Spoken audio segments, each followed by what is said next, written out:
RVs are permitted per lot. We couldn't find a jurisdictional scan that linked the number of permitted RVs per lot to the size of the lot, nor is the research that links non-campground RV use to land size. There's plenty of research that relates campgrounds to land size. Staff proposed that the first RV required to have a minimum lot area of 3,720 meters squared, which is the proposed minimum lot area for that zone. And then an additional 1,860 meters squared of lot area would be required for each additional RV. So below is the setback distances for, not setback distances, but the lot area size for up to 6.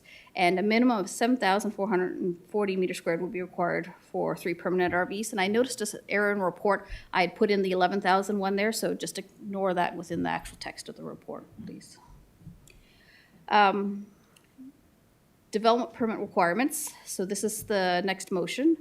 So as a result of motion PAC 2278, staff have consulted the development officer and have outlined the requirements for applying for a development permit for any property owner wishing to apply for a permit in the rural area. And this would also be applicable to the RV use. So this is for anybody wishing to apply for a development permit. You need to have information about the applicant. So that means property location, applicant's name, property owner's name, contact number and email address, and mailing address. Proposed use for the development permit, so is it a single unit dwelling, agricultural building, sign, home-based business, etc. Plot plan showing the location of the structure from the property lines and from other structures on the subject property. Driveway approval if the property is located on a public road. Certificate of septic system installation from Nova Scotia Environment and Climate Change, or other approved system if there is water produced as part of the proposal. For an example, a development permit for a sign would not require a septic system, of course, and the application fee is $100. However, in most situations, a development permit and a building permit would be applied for at the same time. However, in the situation of RVs, you would not require a building permit because they're not regulated under the building code, so it would just be the $100 fee. And other structures on the site, such as garages or gazebos, you would have to apply for that building permit and development permit. So I have some recommended motions and some alternative motions. So the first motion is Planning Advisory Committee recommends that Council authorize staff to draft proposed amendments to the official community plan in regards to rural uses, housing types, mini home parks, resorts and hotels, commercial uses, industrial use, noxious or obnoxious land uses, and agricultural uses as outlined in the rural uses report dated August 31st, 2022 and presented to Planning Advisory Committee on September 8th. Next motion is Planning Advisory Committee recommends that Council authorize staff to draft proposed amendments to the official community plan in regards to multiple unit development and recreational vehicles, RVs, as outlined in the staff report dated September 22nd and presented to Planning Advisory Committee, and authorize, the next one is Planning Advisory Committee recommends that Council authorize staff to draft proposed amendments to the official community plan in regards to allowing a maximum of 3 recreational vehicles per lot as outlined in the staff report. And then the alternative motions are to, just in regards to the RV use, a maximum of 6 recreational vehicles was number 1, and to only allow 1 recreational vehicle was number 2. Thank you, Mr. Chair.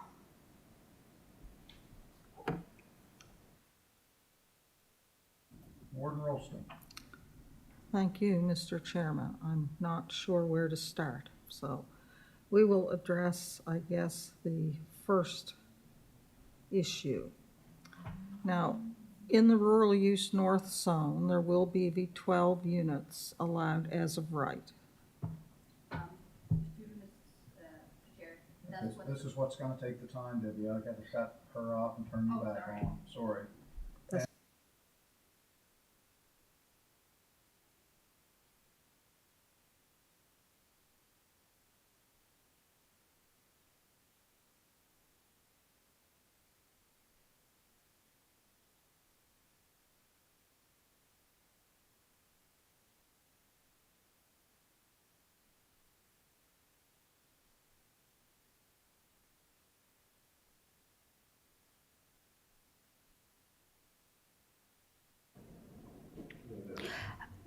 Through you, Mr. Chair.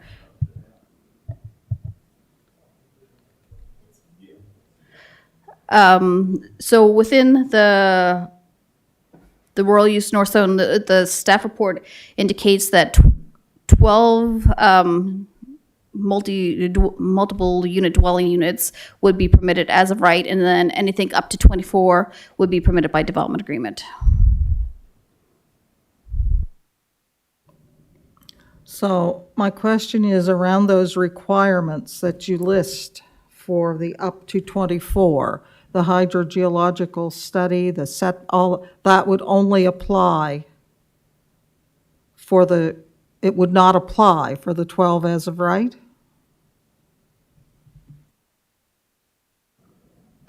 Through you, Mr. Chair, that's correct. That would only apply for the consideration of council for the development agreement. Next question. Recreational vehicles. I am extremely concerned about these recommendations. I would just like to say, when I recall our preliminary discussions about introducing zoning to the rural area, and I think it was made extremely clear that the majority of people living in those areas don't want this, but we have to do it because the government told us we have to do it. So our request was to keep it as simple as possible. And I just see us going down rabbit holes here, I'm sorry. With the RVs, number one, I in no way support having to put a septic system in to park 1 or 2 or 3 RVs on a lot. That's not happening now, and there are not, to my knowledge, problems originating from that.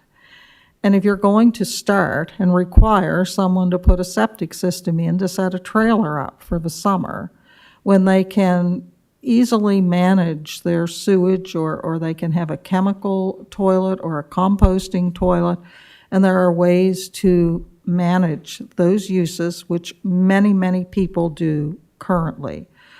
So this change would just eliminate the ability for folks to have a little lot in the country and set their trailer on it to go out a few weekends a summer. This is not what I was looking for. I don't know about anyone else. I will not be supporting that in any way, shape, nor form. I would have to know these lot sizes, what's that in acres? 13,020 square meters doesn't mean anything to me. That's one.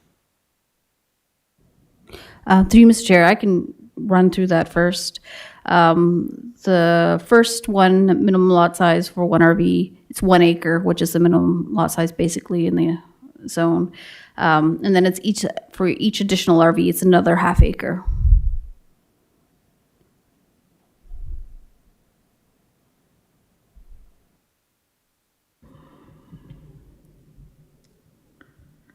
I can live with the 3 RVs per property.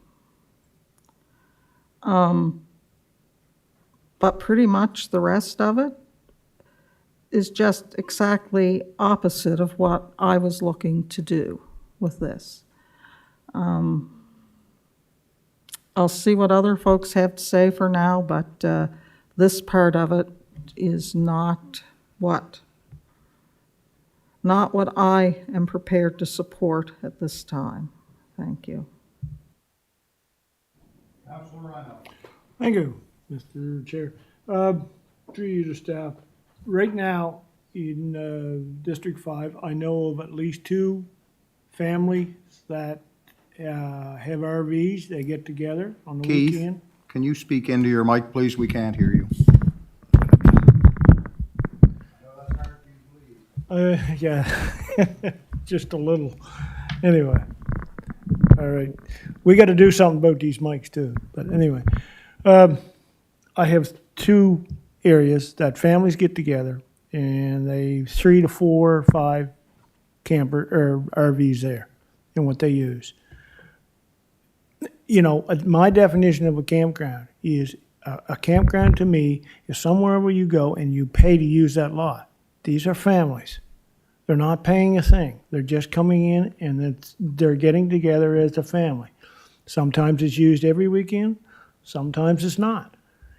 But that opportunity is there. So what will happen if some of these, what you have pointed out here is approved, is what there now, is it gonna be grandfathered? And how do you know how many, if it is, how do you know how many trailers were ever using that lot? And if not, if they have to, anything over 3, they have to go and get some kind of permit to get together. You know, I see that as unfair. I just see that as unfair. I understand that, you know, and nobody wants 3 RVs on a lot, but there are places that it can be used in open fields, and there's no problem with these right now. The 2 that I'm thinking of, none whatsoever. It's in an ideal location. So, what's going to happen with them?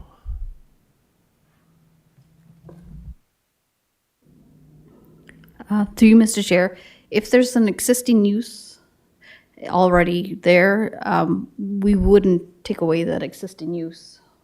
So they could continue on, and I believe I know one of the sites you're referring to, so we wouldn't go in and tell them to remove one of the RVs.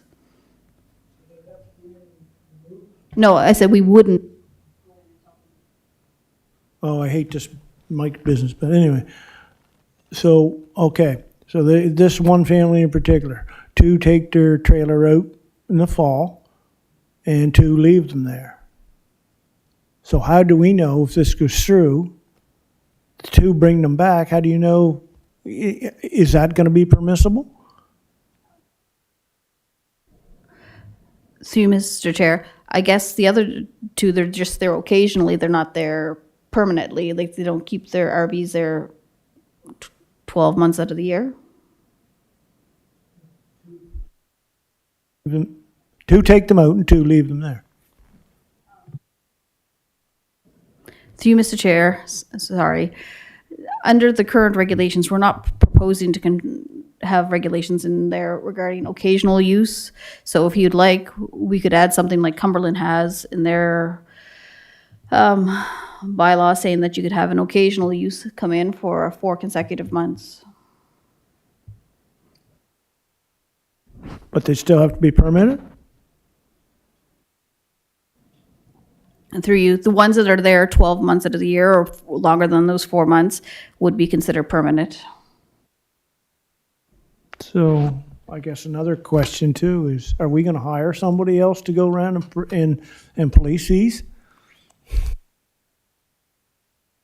Or is it gonna be on a complaint basis, or how would you handle something like that? Through you, Mr. Chair, as with most of our land use bylaw items, a lot of them are complaint-based, or if the building inspector or the municipal bylaw officer sees something, our system is more complaint-based.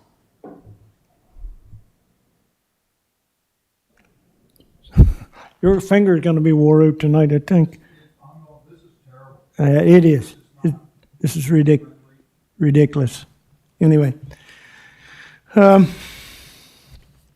just see it as unfair to those people that are families that want to get together and enjoy each other's company with no money being passed for land fees or rental fees. I just think we're doing a disservice to those. You know, I don't know what we can do or how we can build things to protect them with regard to that.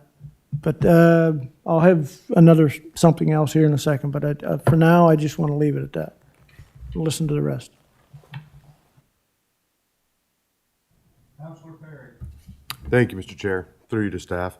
Some of the questions were raised here, and looking at some of the criteria, you know, it says other approved systems. I know currently, if you're constructing a dwelling and you want to put in a chemical toilet or compostable toilet, that is considered an approved septic, correct?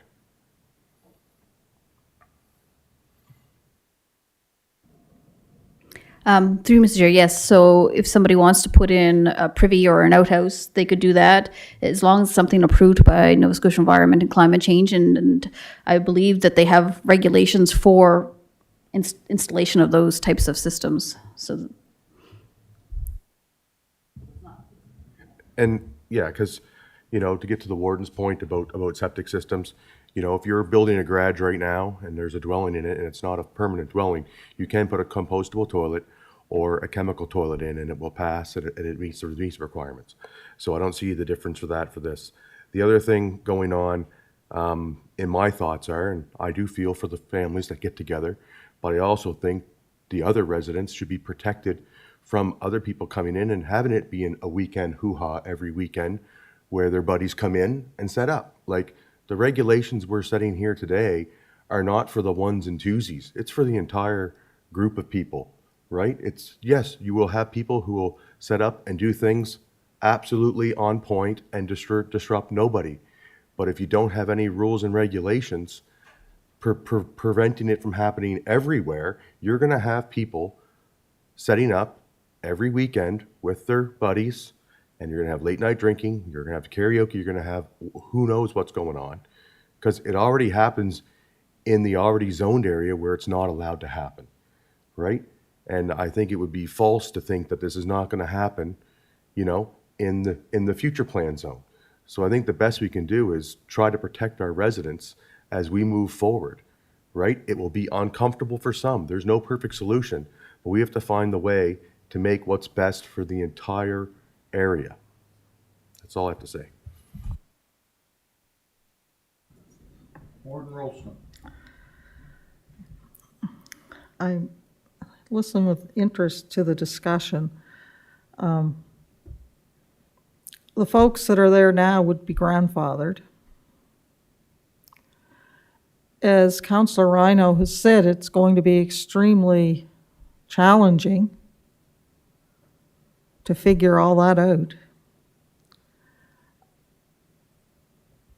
And I fail to see the difference in considering an RV that is on a property for 4 months of the year and then moved off is different than an RV that is left on the property through the winter with nobody using it or living in it for the winter months.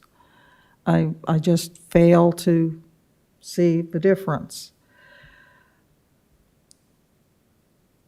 I understand maybe there has to be some kind of a happy medium, but I do believe that this goes much further than I had any inkling that it would go. When we started this discussion about how many RVs on a lot, that's what I thought we were talking about.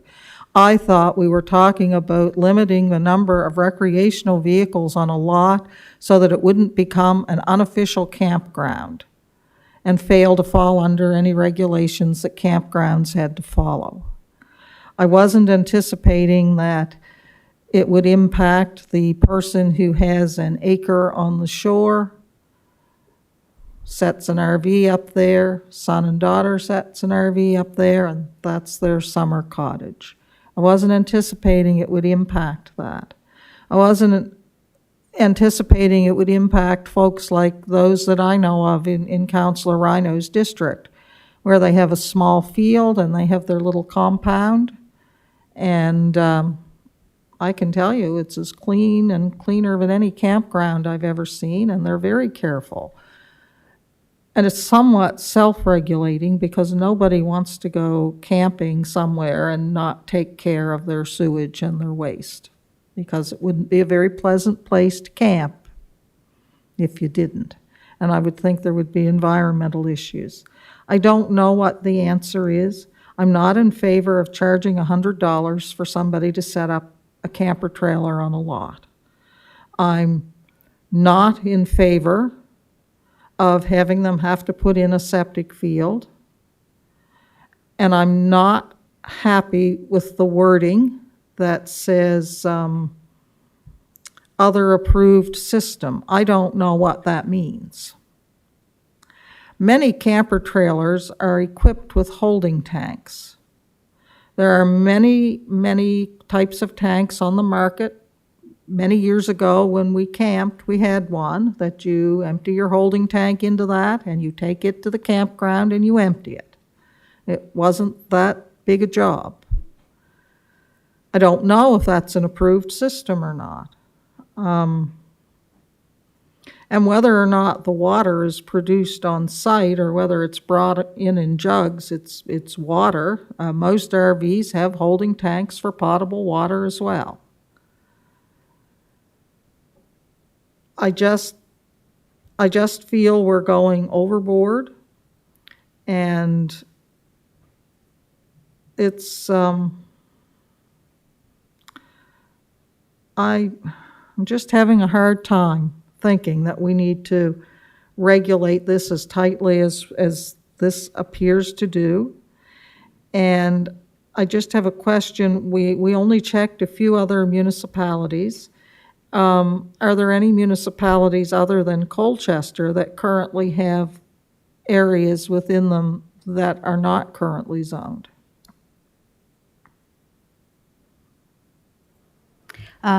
Through you, Mr. Chair, yes, there is. And actually, one of them reached out to me down on the South Shore and indicated that they were having issues with some of the unofficial campgrounds and were wondering what we were doing because they had heard about some of our background papers. I guess I meant the ones that we were being compared with. Through you, Mr. Chair, the only one that doesn't have extensive regulations here would be Colchester County. But, I mean, Pictou County also doesn't have extensive regulations right now, but I didn't reach out to them to know what they're doing for their future. And I guess this is just my point, that areas that have not traditionally had land use planning and regulation are different than areas who have had it for some time and who have had it because the folks that live there want it. And there's a difference. So I don't know, I don't pretend to know what the answer is, but having asked the question at the last meeting that I wouldn't be able to support it till I knew what the requirements were going to be, I do know that I will not be voting in support of these requirements. Earlier, we had talked about 3 RVs. These are permanent. My understanding is if you had a lot and mom, dad have a camper there, brother has camper there, sister has camper there, you would still be able to bring in another camper or 2 for a weekend family reunion or something. Is this still doable, or does that require a permit? To you, Mr. Chair, no, that would be still doable. With or without another permit? Through you, Mr. Chair, during the last one, we had suggested that anybody that had a wedding or something like that over 100 be able to do it through a development permit or something to that effect. But we didn't bring that forward in this staff report. That's all for now. Thank you.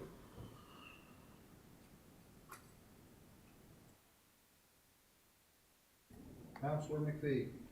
Thank you, Mr. Chair. Through you to staff, I'm wondering how the lot sizes were determined. How did you come up with that? I know what a hectare is, and it's quite big. I live on a lot right now, which is smaller than what you're recommending for one RV. I have a house and quite a large garage on it, so I'm wondering how you determined that one RV on a lot would need a lot that size. Through you, Mr. Chair, for all of our rural zones and our lakeshore residential zones and country residential zones where there's no services, our minimum lot size is approximately 1 acre, 3,720 meters squared. So that's where we started with, that it would be the same as what you would need for any other lot to build a house or whatnot. Seems It's usually what you require for a septic system. okay. So would the second and third RV be able to use the same septic system if they're on that same lot, even though they're larger, have to be a larger lot? Through you, Mr. Chair. Yes, so usually in these situations, I know somebody that has the situation, and they all feed into the same septic system. And initially, they started out with a outhouse, a privy that they built, and they dumped directly right into the outhouse. And so all of their waste went in there. And then as they had the money, they eventually upgraded, and then the multiple RVs feed into the one septic system. Thank you, Mr. Chair.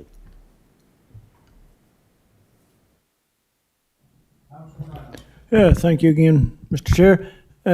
Just want to go over some comments there that my honorable colleague across the way, and I fully respect his comments, but you got to understand right now, there's no planning out there now. This is not happening. They could go, so anybody could go and put 24 to 36 on a lot, and there's nothing.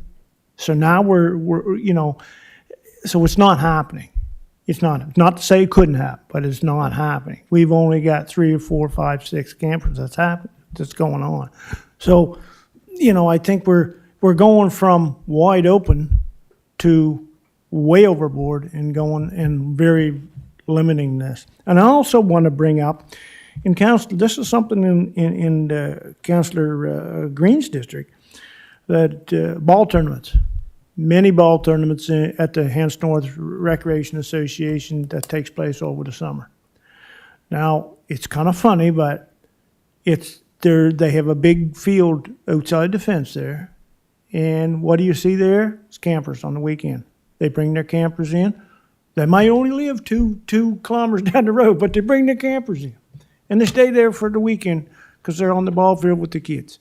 Now, there might be as many as 8 to 10 in there for a weekend. How will that be handled? I don't think that is fair to have to get a development permit to put it there for the weekend.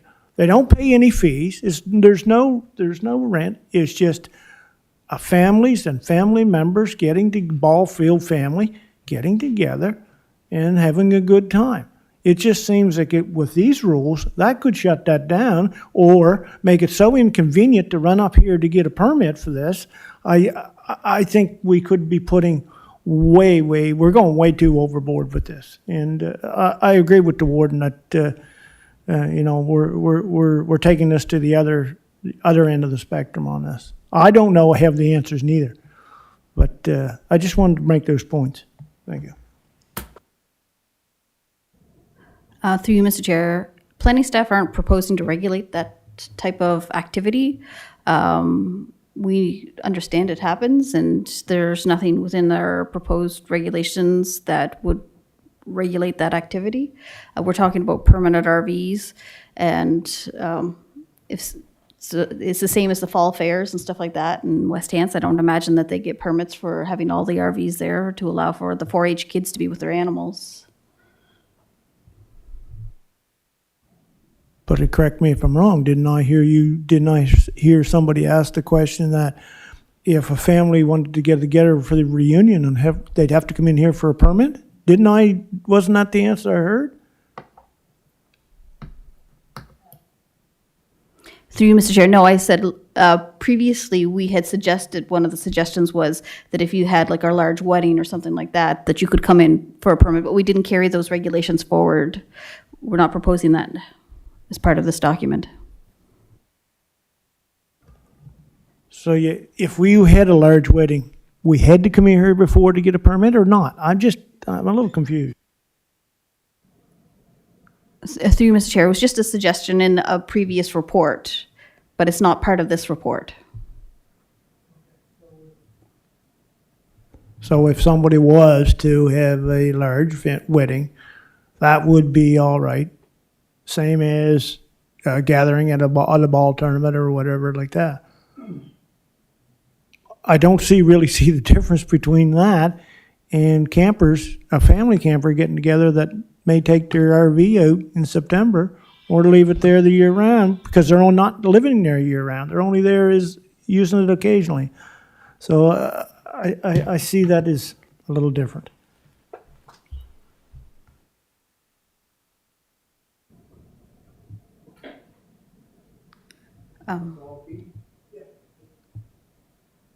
Councilor Musa.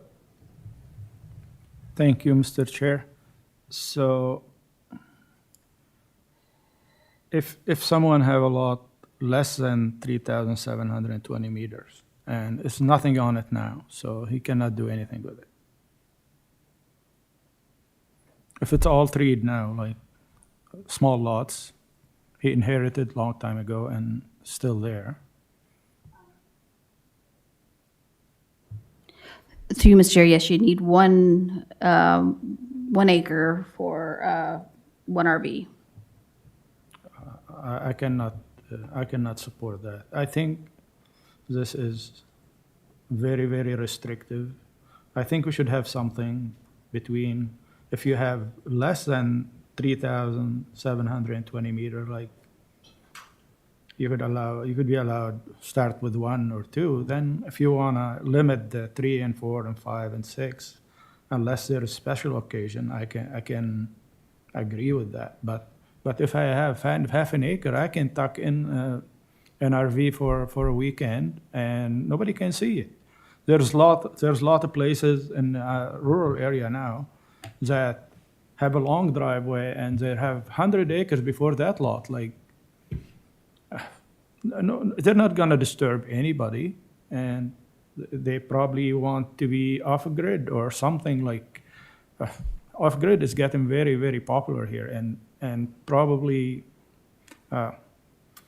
I could support something like if you have less than 3,720 meter, you're allowed like 1 or 2 RVs. Then limit the others. I can support that, but as it is now, I cannot. Through you, Mr. Chair, just to clarify, the reason we went with the 1 acre is to protect some of the community character in some of those smaller areas such as Maitland, that if you start to get into smaller lot sizes, it then allows like RVs within the denser part of those communities. And then you're having these, for example, maybe commercial areas and then an RV next door, or maybe heritage homes and an RV next door, or other types of uses that may not be as compatible. So with the 1 acre lots, it allows those to be on the outskirts of those communities, but maybe not necessarily on those smaller lots within those communities. Because in general, not all of them, but in general, most of those lots do tend to be a little bit smaller within Kennecoke or within Maitland and Knoll and Walton. So they just tend to be under that 1 acre size. So that was one of the reasons we looked at that. And also just to remind PAC, we regulate for the majority and not for the minority. And we understand that there are people that are going to be impacted negatively, and that's an unfortunate consequence. But there's hopefully a greater proportion of people that we impacted positively. And we just can't tailor regulations for your individuals because it doesn't work that way. Thank you, Mr. Chair.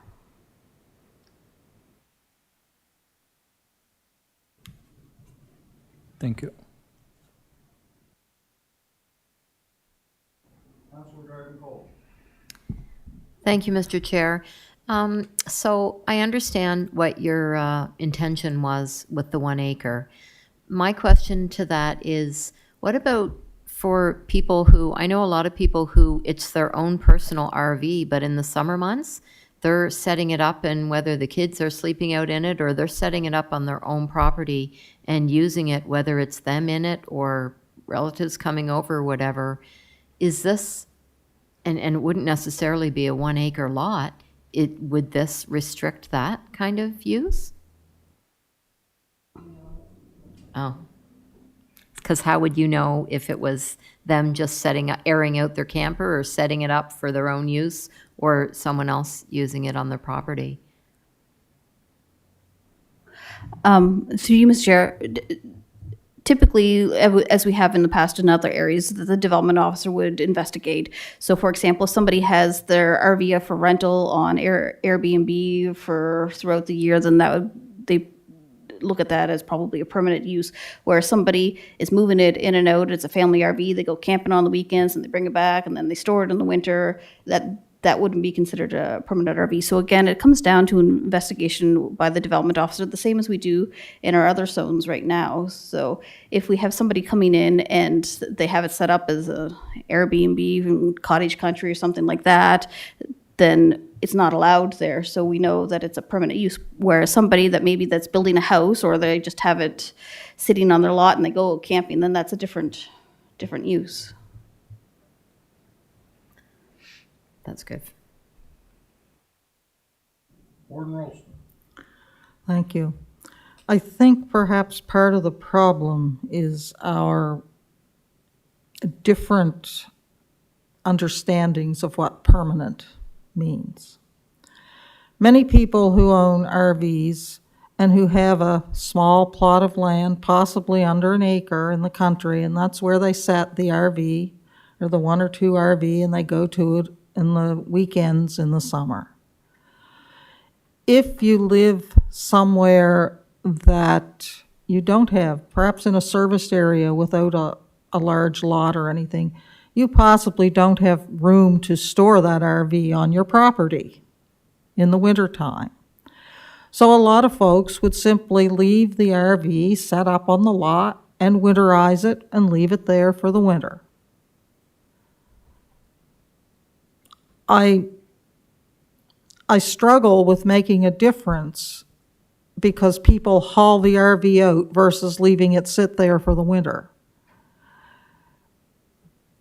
I don't see any greater risk from those RVs that are stored on the property for the winter than the ones that are towed and put in storage and paid however much it costs to store RVs if you don't have some place on your other property that you own to store it. I just don't see that. I guess I was just looking for something myself that said, you know, the maximum number of RVs you can have on a lot without being a campground is 3, is 4, or is whatever it is. And that was the type of regulation I was looking for. And as far as having your weekend rowdy parties, that is possible whether you're in an RV, whether you're in a cottage, whether you're in your own home. And I think it's possibly less likely to happen on a permanently located RV place where you go for the weekend than it is when you tow a half a dozen RVs in somewhere for a weekend and there's no investment in the community. You don't care what the people around say or think. So I guess from my point of view, something that regulates how many RVs you can have, having to have an acre to put an RV on it, to me, that's too restrictive. I believe that there are ways that wastewater is controlled from RVs. It's being done now. We don't regulate that. That's up to Department of Environment. If something was reported that it wasn't working, they would be the folks that would get the call. And like I said, I've never gone anywhere where someone has their camper trailer set up that they're letting sewage not run out on the ground, because it wouldn't be a very pleasant place to camp if they did. That's just common sense. So I am not in agreement with an application fee of $100. I'm not in agreement with forcing them to create some type of a septic system or regulation like that, because I'm not sure. You know, you say, well, it might just be an outhouse. I don't know if Department of Environment's giving permits to set for outhouses anymore or not. I have no idea. But I just know that if I'm camping in an RV and that RV has a holding tank, I'm very careful how much I put in that holding tank, and I have a plan to empty that holding tank one way or the other, depending on the use of the RV, however often it needs to be emptied. It's just something you did. You kept track of that.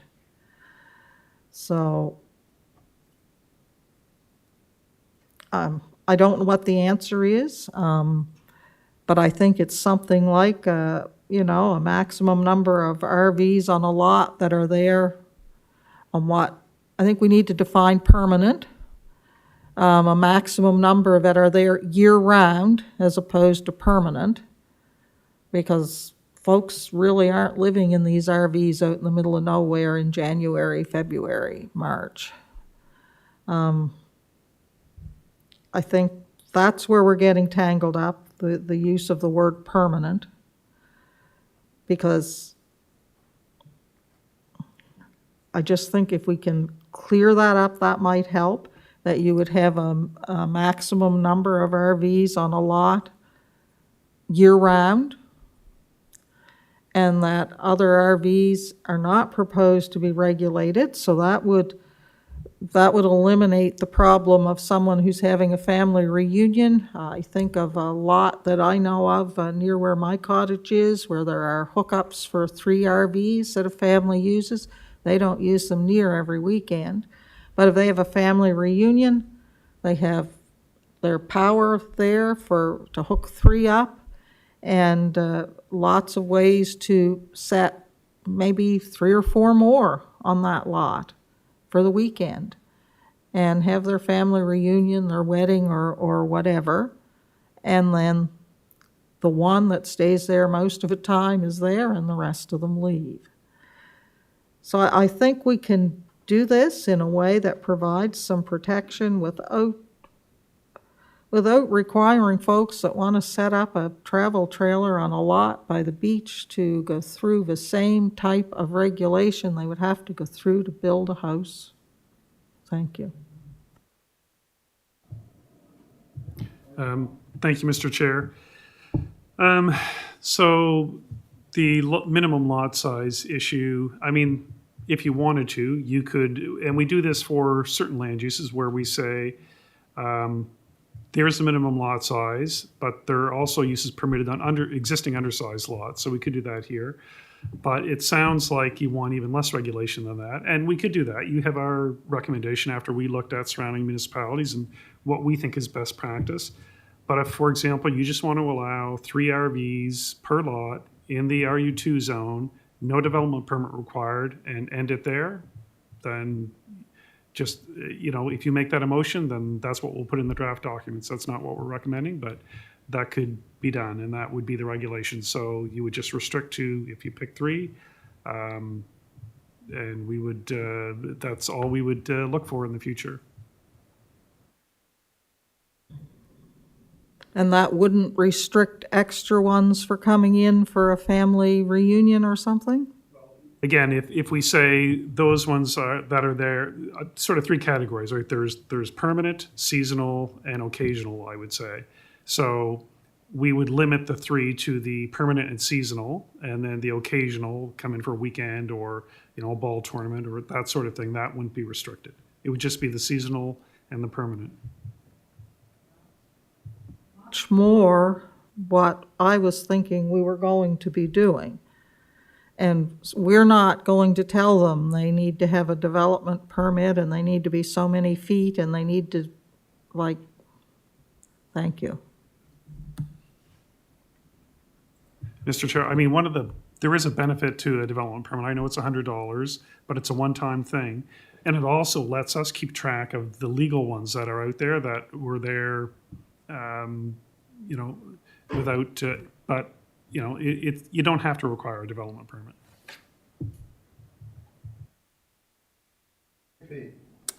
Thank you, Mr. Chair, through you to staff. I think John may have just answered my question, but I'll give you the scenario. My aunt just hosted some cousins of ours home from the States for 10 days.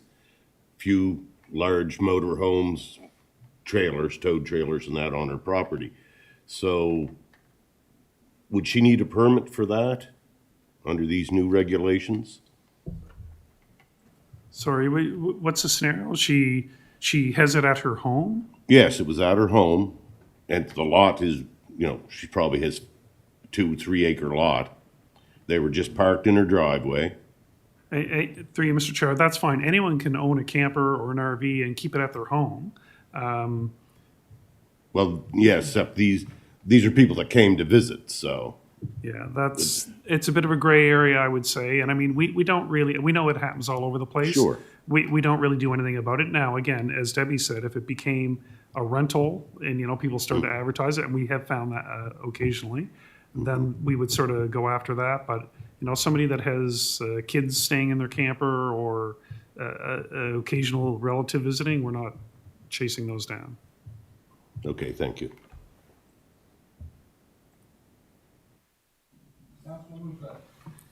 Thank you, Mr. Chair. John just read my mind. I was gonna say that we're here for the province for minimal zoning. Like, we're going too excessive here. We can revisit those stuff later if we have problems coming. Like, we can always put restrictions, right? But we cannot take them all, take them off. So what John said, I agree 100% with, like, 3 per lot. And if you want to limit, and I have no problem with the permit, because anywhere you go to put the trailer on for one day, it costs you $100. So if you want to put a permanent one and be legal, and the municipality knows that you're there, $100 is nothing. And I don't think anybody's gonna be crazy about it. So I'm 100% with what you said, John. Like, minimum, we should go minimum zoning. So don't go too aggressive. We could always be aggressive later if problems happen. If we get complaints, you could always do it. Like, that's my view now. Thank you.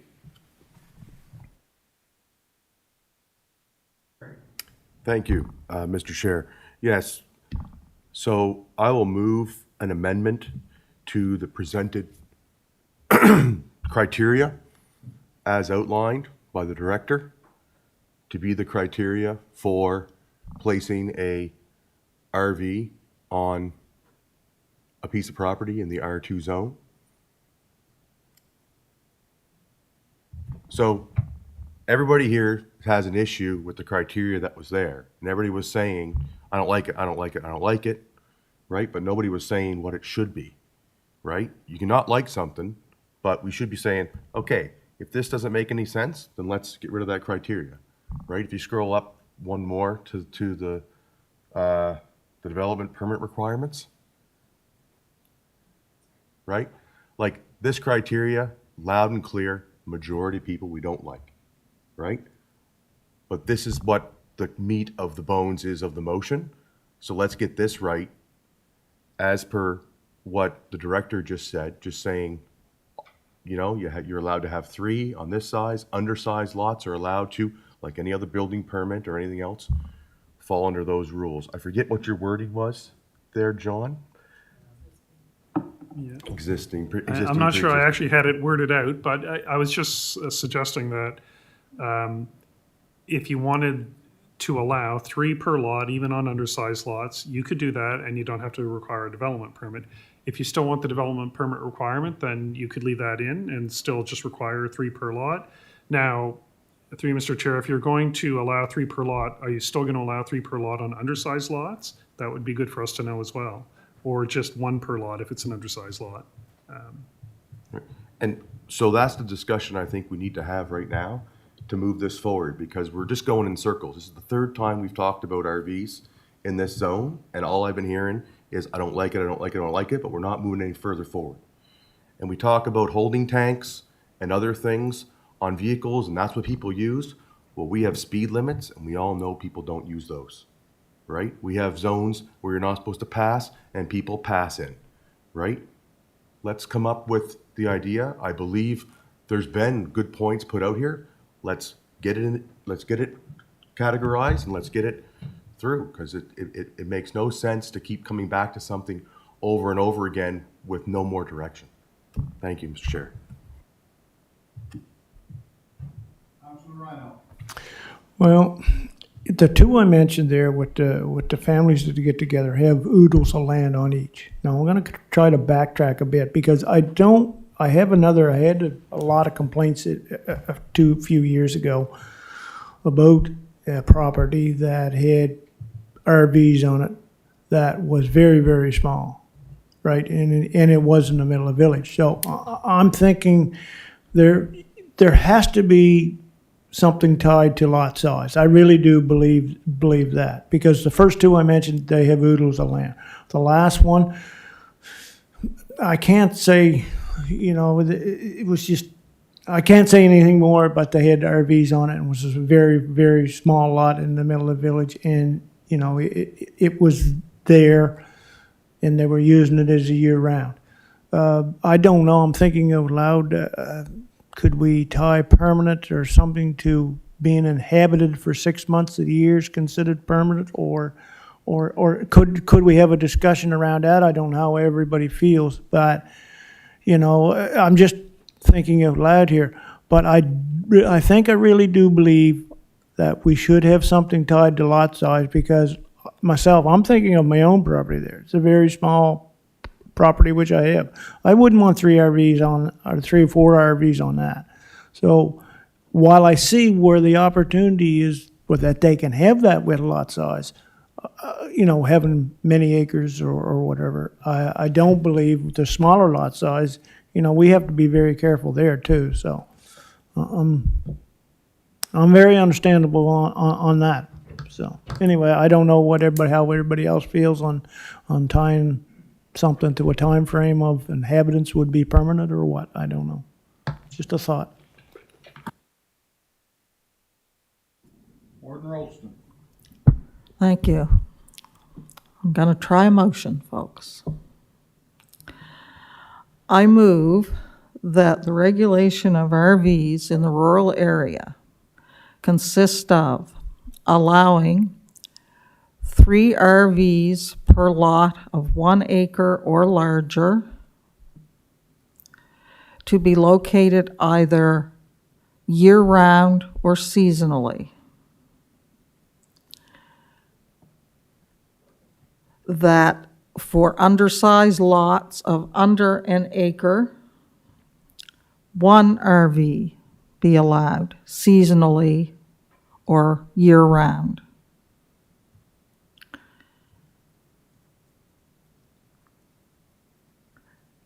That's my motion for this part of it.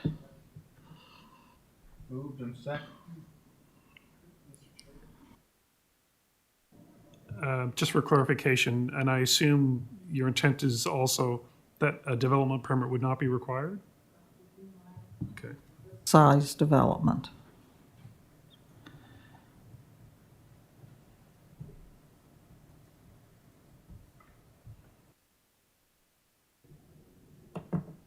Councilor Tingley.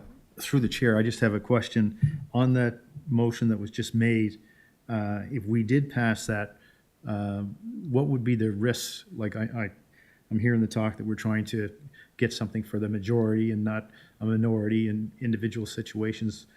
Could you give me some kind of an explanation as? Counselor, could you speak into your microphone? I can't hear a word you're saying.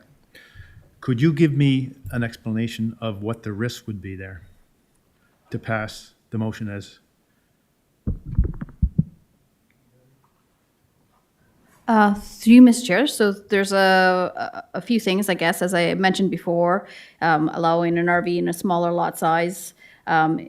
Depending on how you want your communities to form, you could have it in the middle of, for example, Kennecook, where there's commercial activity taking place, or you could have it in the middle of Maitland, possibly where there's heritage buildings around, or one of the other communities. So that's one of the risks.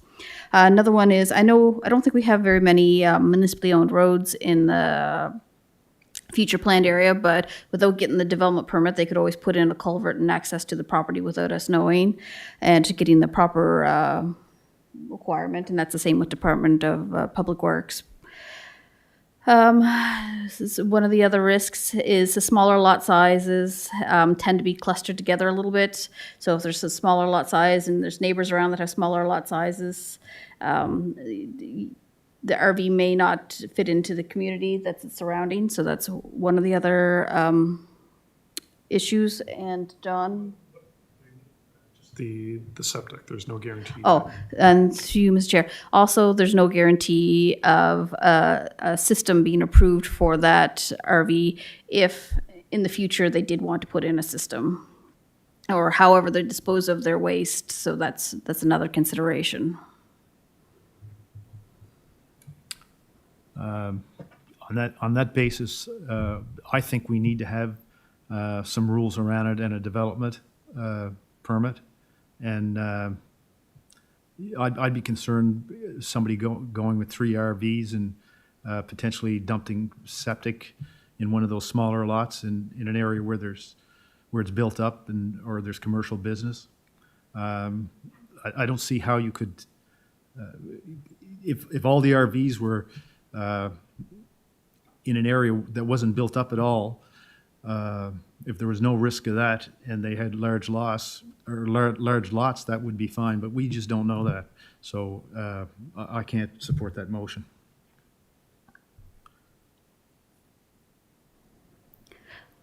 For you, Mr. Chair, I'd also say, just in terms of administration, it's a little bit easier when they have a development permit because it's easier for us to issue the civic addresses, and then it's also easier for us, we have a number for the power company, so we don't have to do anything different.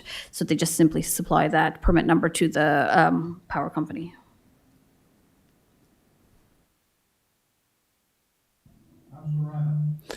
Yeah, I'm thinking about this motion. I wonder if the mover would consider maybe possibly 1.5 acres or 2 acre lot for minimum. And is it the intent of anything over 3 RVs that they have to come in and spend $10 to $100 to get a permit for that 4th RV? Is that the intent?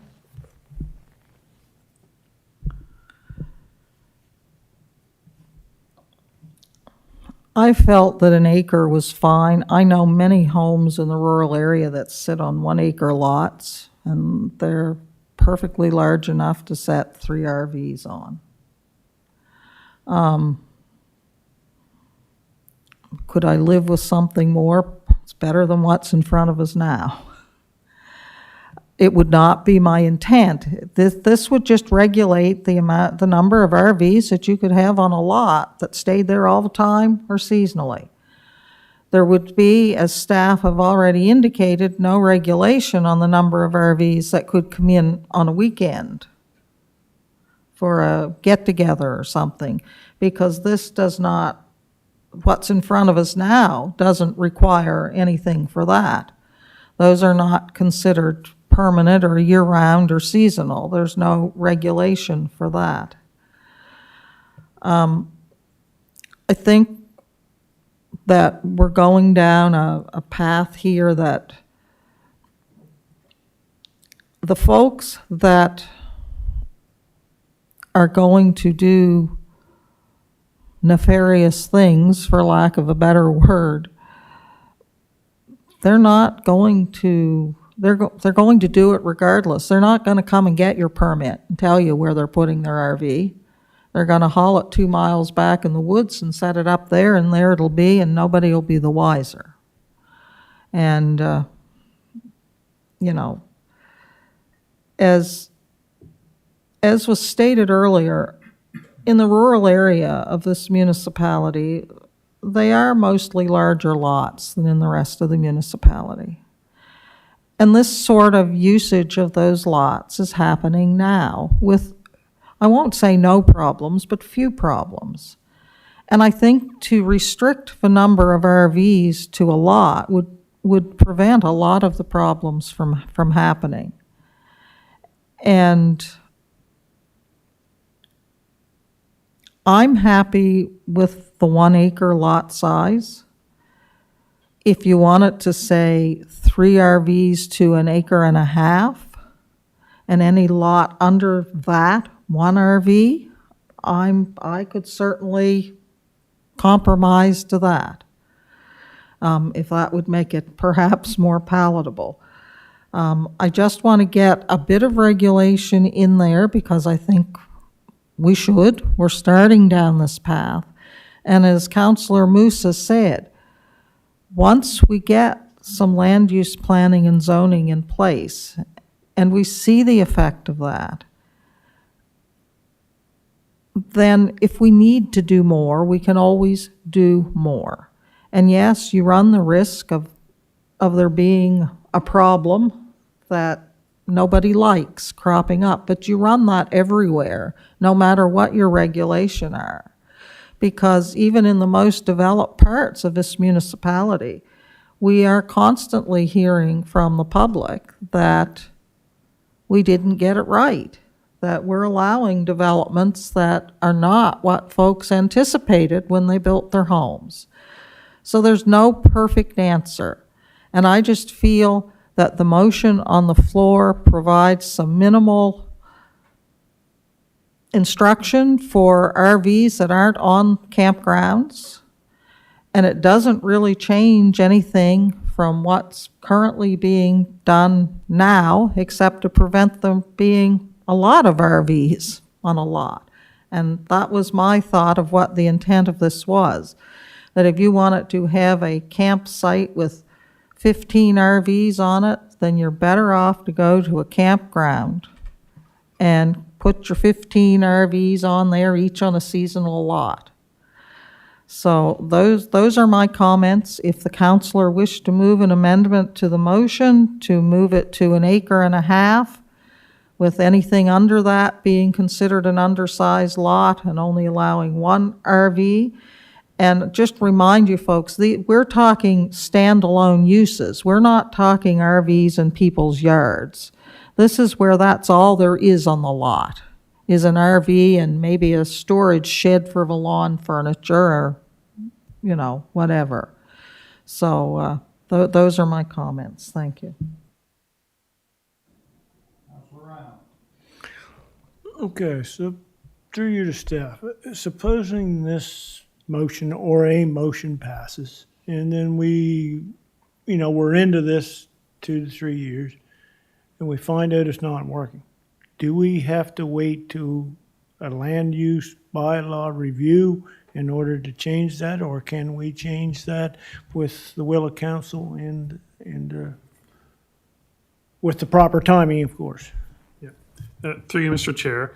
I mean, it takes time because you would have to amend your planning documents, but it wouldn't have to be part of a plan update. If council directed us, like we're doing with the mixed-use center, it's a separate project that we're amending documents, so that can happen anytime on any issue. So if we found that, we could increase or decrease the number of RVs, we would not have to wait years in order to do that? That's correct, Mr. Chair. Well, I am going to throw this out there. I'm going to make an amendment to the motion previous. I would move that be 1 1/2 acres or larger for 3, and an undersized lot, 1 RV for under 1 1/2 acres. I so move. You're moving an amendment to the motion. Yes, sir. We have a seconder for the amendment, seconded by Councillor Musa. Is there any discussion on the amendment?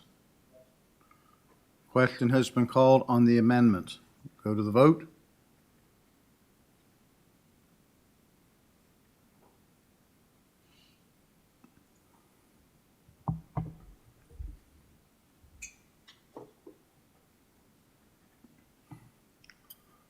And the vote is passed 9-3. Councillors Hebb, Mitchell, and Tingley voting nay.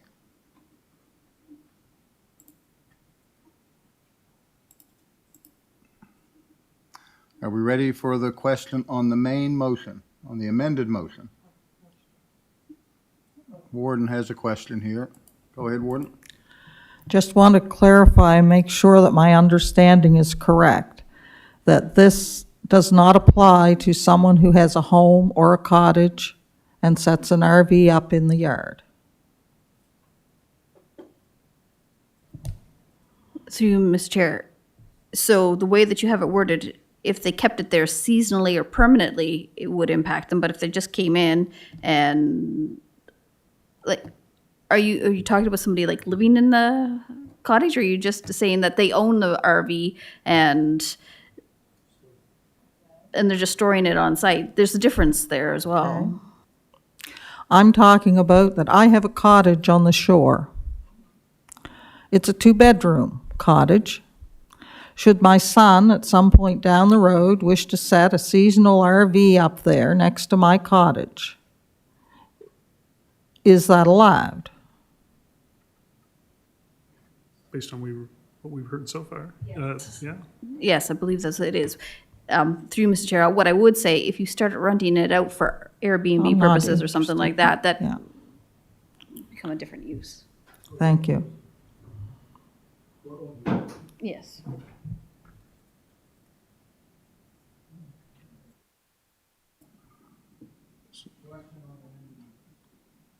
Oh, Deputy Warden Mitchell. Yes, thank you, Mr. Chair, through you to staff. Could I get a clarification of what is seasonal?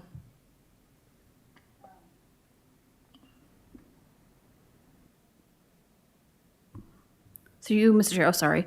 I believe what the warden was referring to as seasonal, somebody that brought it in for 4 or 5 months out of the year and then picked it up and moved it at the end of the season. My understanding, Madam Warden, that they leave it and for there while they're there, and then they would, when they left, they took it with them.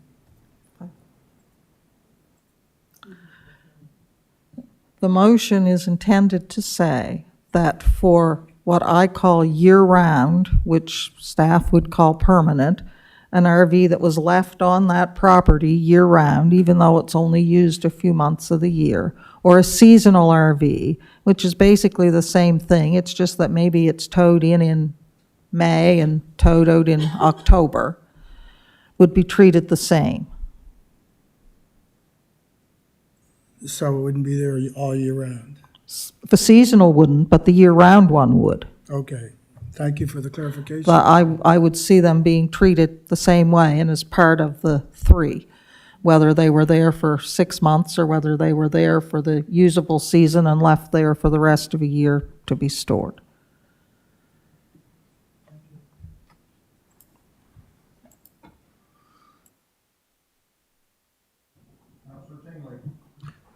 Through the chair, I just want to make sure I'm clear. So this motion, there's no permit required okay.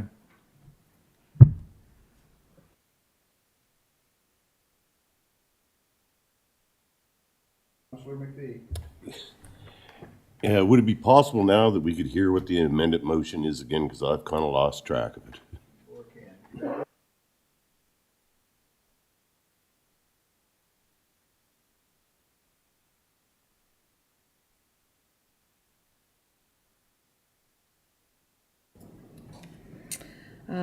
Move that the regulations concerning RVs in the rural area consist of allowing 3 RVs per lot on a 1.5 acre or larger lot, year-round or seasonal use.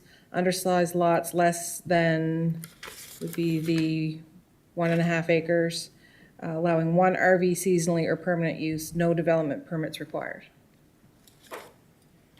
I think we got it. Councilor Rhino. Thank you. So just to be clear before we go to the vote, so if we're allowed 3 on 1.5 acres and a 4th family member wanted to come in for the season or use it for the season and leave it there, so would they be subject to coming in here and for $100 fee to put if you have 22 acres? No. No.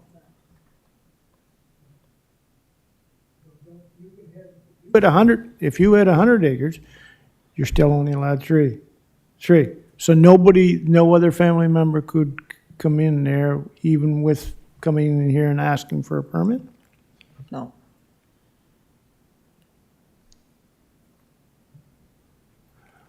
All right, so what happens then to the ones, are they grandfathered, the ones that are there now? Did I hear that correctly? That if there is 4 there now, that they're not going to be subject to any penalty? Through you, Mr. Chair. So, yes, anything that's out there now, before any regulations come into effect, would be considered a legal non-conforming land use and could continue forever. So if there's 4 in a lot now, that's fine. If there are 3 there and you want to bring a 4th one in, if it's for a weekend, a one-time thing, that's fine. That's an occasional use. But if it's for seasonal or permanent, we would say, no, that's not permitted. You would then have to go through the process of considering it a campground. if Or that's subdivided. the way this motion is being interpreted by staff. Well, I hope nobody has great big families anymore. But I just don't know where I'm at with that one. You know, because if you have the lot out in the country and it's 25 plus acres, and you have 3 family members, and a 4th family member wanted to come in and willing to pay for a permit to use it seasonally, I just have I don't think that's quite fair, but maybe I'm thinking about this in the wrong way. And how do we prove, like I say, if one of these places has 2 permanents and the other one take them out for the summer, and that's how it's been going on, is that still grandfathered for those 2 to come back that are 4 there or whatever? How, or I may, yeah. Yeah, through you, Mr. Chair. Yes, to lose the rights as a legal non-conforming, the use would have to stop for 2 years. So if you take it away for a few months and bring it back, it's still a legal non-conforming use.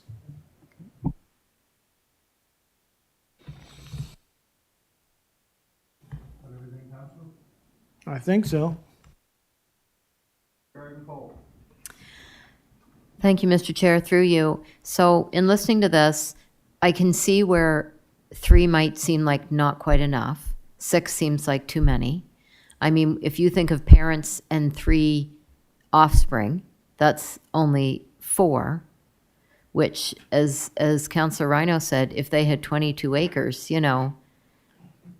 like, I guess we could hammer this out. But I don't know. 4 does seem like a reasonable number, but I'm comfortable with what we're going. But I do see how a family could end up wanting 4 on there. That's it.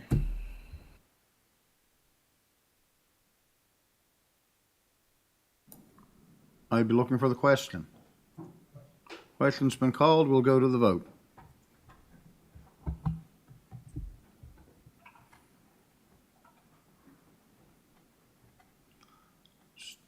Still one person to vote. No, we have 12. Vote is passed, 10-2. Councillors McPhee and Tingley voting nay.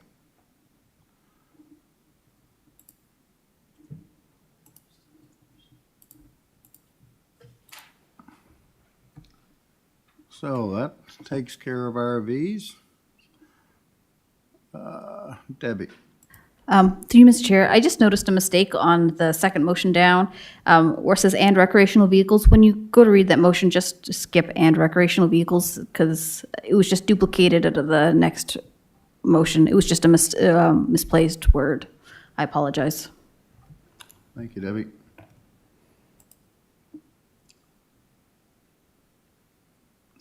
Warden Rolston. A question, nothing to do with RVs. When I read the first recommended motion,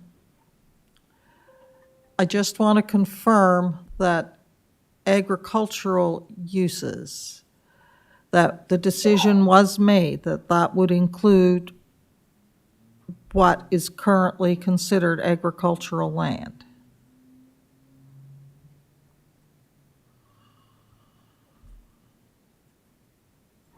Through you, Mr. Chair, it's not in reference to that type of agricultural uses. It's allowing agricultural uses in the rural use RU2 North zone. So it's allowing all those uses in that zone.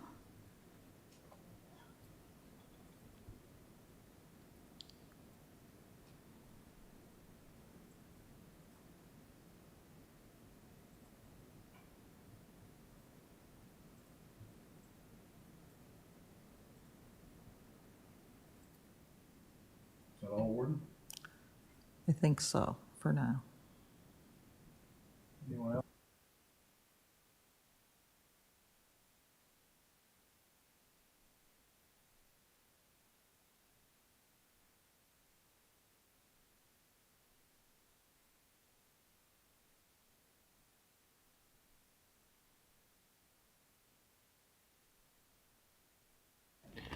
So to clarify on that, you're allowed 12 as of right, and then 24 by development agreement that's the way it's gonna read. So you, Mr. Chair, on the second motion there, yep, so that it would be up to 12 as of right. Anything above that, up to a maximum of 24 through development agreement.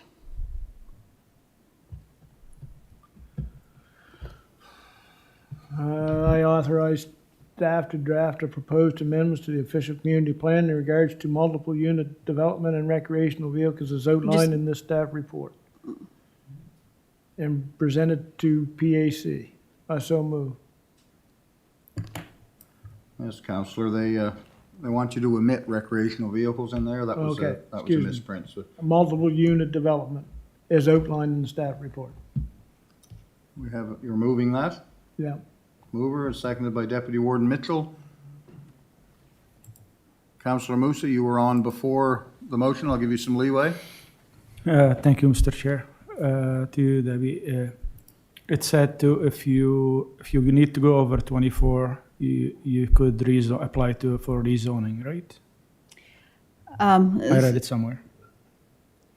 Through you, Mr. Chair, we didn't address that in this one, and it would be, we'd have to amend the R3 zone to allow for a change to be done in the unserviced area, so that's, would be having to be something that we'd have to change to the actual R3 zone. Okay, so we're leaving that until we change the R3 zone? Yeah. Okay, thank you. All Counselor? Yes, thank you. Question? Seeing no one else, question has been called. We will go to the vote. And the motion is passed unanimously.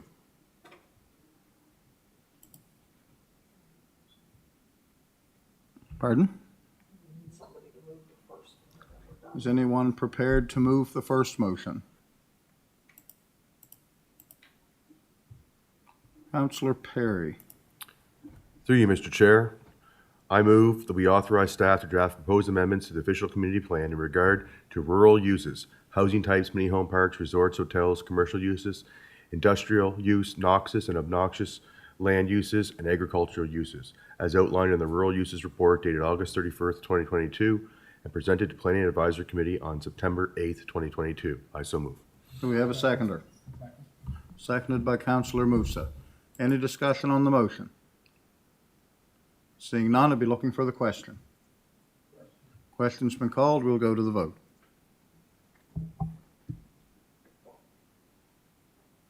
And the motion is passed unanimously.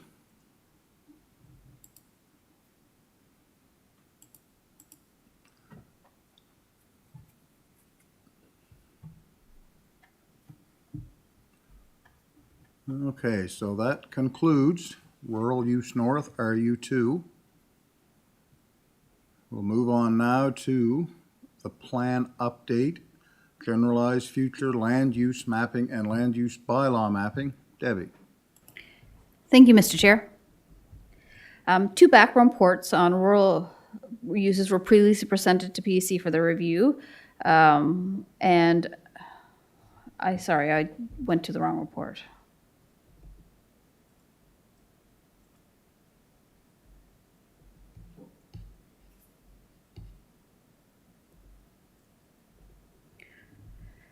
Okay, as per the direction of council on each of the background papers staff have presented to them, staff have prepared proposed generalized future land use mapping and land use bylaw mapping for the future planned area. Initially, council had authorized staff to create a residential settlements RS designation and zone, as per the details of the residential settlements background paper dated June 10th, 2022. However, as part of the discussion on rural uses at the September 8th meeting, PAC members passed motion PAC 2279, which directed staff to remove the rural settlements RS designation and zone from the GFLUM and LEB maps. So as directed by council, the RS designation and zone has been replaced with the Rural Use North RU-2 designation and zone, and proposed GFLUM and LEB maps reflect the requested change. And a link to the digital online mapping was presented within that staff report for PAC's review, as well as there was a maps attached to the back of that background paper. So again, this is the GFLA map, and this is the land use bylaw map. So the new zones in the future planned area are the Rural Use North, RU-2 designation and zone, the Fundy Flood Risk Overlay, FF designation and zone, Fundy Erosion Overlay, FE designation and zone. In the comprehensive plan portion of the municipality, there's one new designation and zone, and that's the Milford Groundwater Overlay, MGW designation and zone. So existing zones that will also be used in the future planned area include the Agricultural Reserve AR zone, Open Space OS zone, Watercourse Greenbelt WG zone, and Lakeshore Residential LR zone. During the Rural Council workshop and discussion that was held regarding applying the regarding applying the Watercourse Greenbelt WG zone. As well, there was a staff background report that was presented in 2021 on the subject as well. To the banks of major rivers in the future planned area, and to applying the Lakeshore Residential LR zone to the shorelines of major lakes in the future planned area. The results of the discussions were positive, and therefore these zones have been applied to the lakes and rivers where appropriate. Staff did not apply the LR zone where there are existing land uses that would not fit into the LR zone, such as the Rod and Gold Mines campground on Valley Lake. So Fundy Erosion Overlay, FE designation and zone update. So PAC did hear a background or paper on the zone. However, in consultation with the study authors, the boundaries of that zone and designation have been amended, and the amended boundaries are based on a redelineation of the coastline by the consultant. So they just provided us with updated information, and basically what we're proposing is just to update the maps with that updated information. The overall impact of the amended zone boundaries has been reduced on the shoreline properties in general. The plan update mapping application has been modified to reflect this change. Open space lands, Mount Uniacke. So Parks, Recreation, and Culture acquired open space lands in Mount Uniacke. They've asked to have the lands be redesignated to community use CU designation and rezoned to open space OS zone. And so the maps here show, so this is the lot here. It's where the library is, and they acquired 2 lots over on the section, and they're just proposing to split zone this lot so that the lots that they acquired are zoned for open space for future purposes. And the recommendation is that Planning Advisory Committee recommends that Council authorize staff to accept the draft GFLUM and LEB maps and direct staff to include the maps in the initial draft of the community plan update, and below is the recommended motion. Let's go back to the redrawn areas from the study person. So exactly what does that mean? You know, how much more land are we including in this? How much less? Like, what are those changes? Rachel will answer this one, actually. She's more familiar with the study. Through you, Mr. Chair. So there were some areas on the mapping that the consultant prepared where he used a slightly different definition for the older maps. So there were 3 maps that he looked at, or they looked at, in 1973, I think it was 2013 and 2019. And the 1973, there were some areas where it wasn't easy to identify where the shoreline was. So they used, in these areas what they weren't as confident of, they used some mapping software to project out. And they were providing quite a big area for these, saying that these areas were going to be eroded. So we went back to the consultant and discussed what approach could we use to provide a line that maybe looked at that area so it was more consistent with the rest of the shoreline. So we took an average of the rest of the shoreline and applied it to these areas that they called, that they weren't as confident in how they were defined. It's really hard to explain without, are you able to bring the mapping up, Debbie?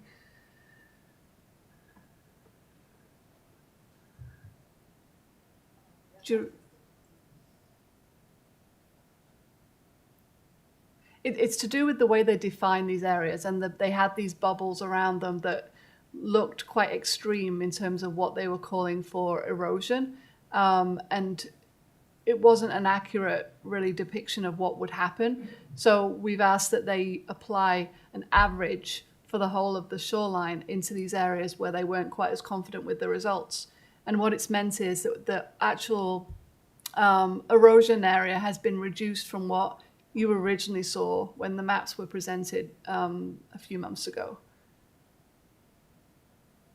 So this would be an example of where they struggled to identify in the 1970 something maps where the original coastline was, because the quality of the maps wasn't great in these areas. So the mapping software they used to identify that erosion area was quite extreme. And John, do you have any better explanation? I don't know if we have a percentage. Just eyeballing it in places, Mr. Chair, it looked like there was, in some areas, like 10 or 20% less land impacted by the new line, but I don't know the exact number.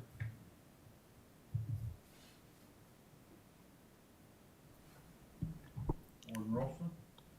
So this zoning, as with everything, you're going to capture a goodly number of cottages and whatnot that are already there.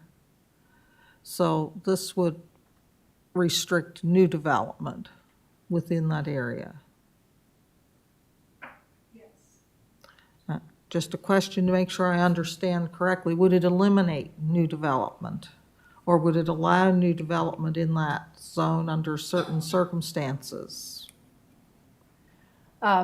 Through you, Mr. Chair. So the regulations that we've drafted allow for expansions to existing buildings. It allows for an existing dwelling to have accessory buildings like a shed or a garage, buildings that aren't used for habitation. And then it allows for, if that original building was destroyed, to be rebuilt. But what it doesn't allow for is new dwellings within that erosion area. Okay. Thank you. Oh, sorry, just one more point there. John just reminded me. There are some locations where maybe property owners have had armoring or some kind of measure to control erosion. There's some ability in the regulations for those property owners, if they feel that maybe where the line is drawn doesn't represent how it's going to erode because of that armoring, that they can hire a professional to demonstrate to us that that line isn't an accurate representation for their property. So it gives them the ability to come and say, this professional has suggested that this line can be reduced because I have this measure in place, such as armoring. Can you speak directly in your mic, please? Yes, sorry, Councillor Rhino.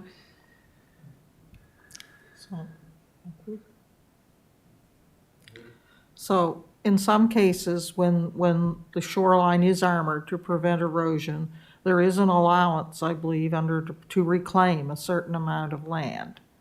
So if a landowner bought a lot that the historical line showed it was much larger and they reclaimed land, then they would have the ability to come back and say, no, I've reclaimed 40 feet out here or 100 feet. Your line doesn't work anymore. That would be the same type thing. If they reclaim the land and armor it, then they would have reason to say your line could be changed.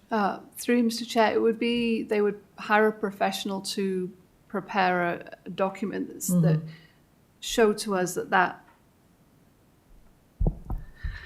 they would hire a professional to prepare a document that showed the accurate representation of what's happening on the site because of what physical measures they may have in place. That's written into the regulations to allow someone to do that. I just wanted to make sure that it's not based on existing armored properties, that future armored properties. It doesn't define existing or future, it's just... Okay, thank you.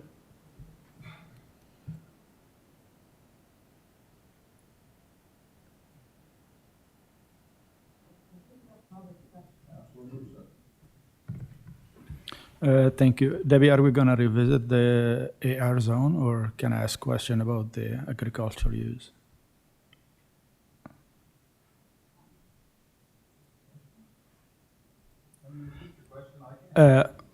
I said, can we ask question about the agriculture zone right now, or we're going to revisit, we're going to visit it later?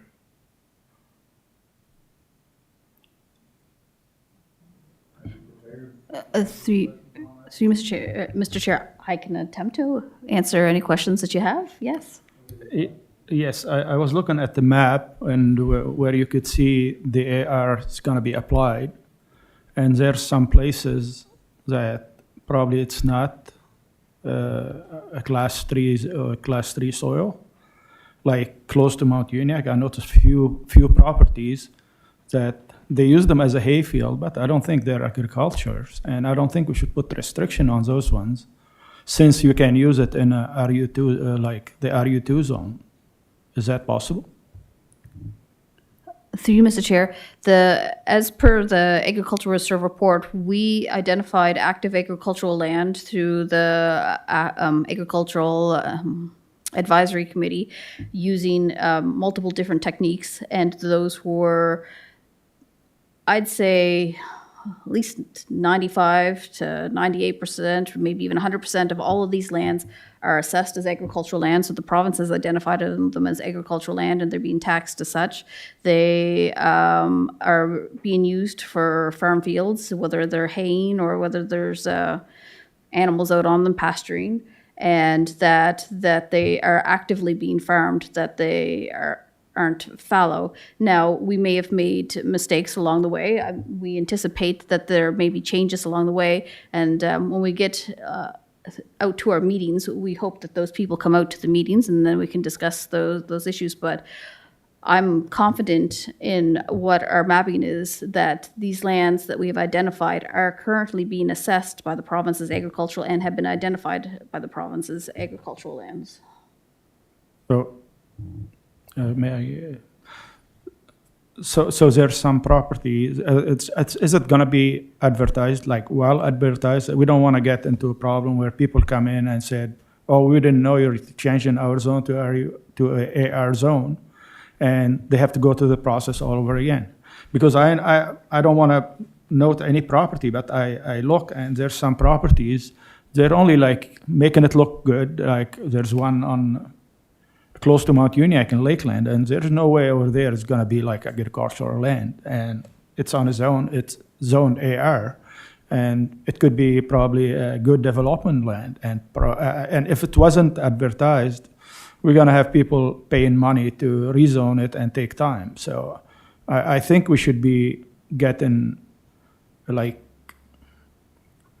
they still can use it as agriculture and hayfield in a RU2 zone. So that's, I think, that more appropriate in the areas where we know that the soil is not that great for farming, because they could still farm in a RU2 zone, but if we zone it AR zone, it's going to be hard for them to sell it. It's going to be more restrictive for them to do anything on it.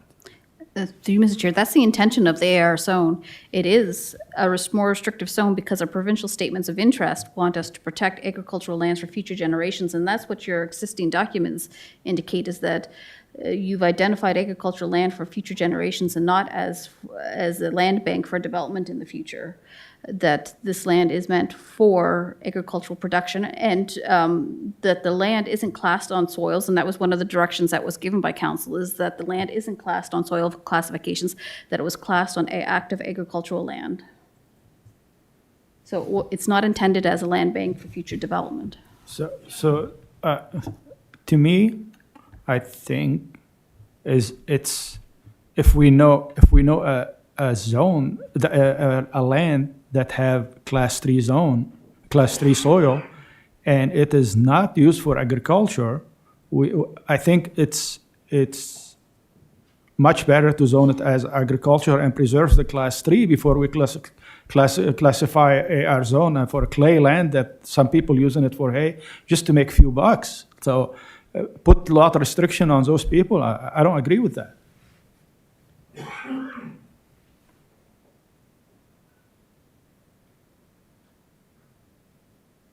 all, Council. Yeah, thank you. I have three, Mr. Chairman. I was just going to state that every property that will have zoning put on it will have a letter going to that property owner as part of the process, as well as very public consultation in the communities. So folks will know what the plan is, and if they have the ability to prove otherwise, then that's something that this public consultation will flesh out.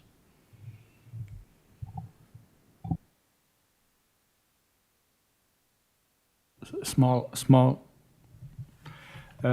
So with that letter, is it gonna say your zone is gonna be AR zone, and that's what you can do with it, or it's up to them to figure out what they can do with it? Because there's a lot of people lot of older people that don't know about land. Probably they didn't live in land regulation that we live in now, and they don't know what to do with it. So they might as well turn a blind eye on it, and they invest for their retirement. And once they want to sell it and it's AR zone, it's going to be hard for them to get the money for it.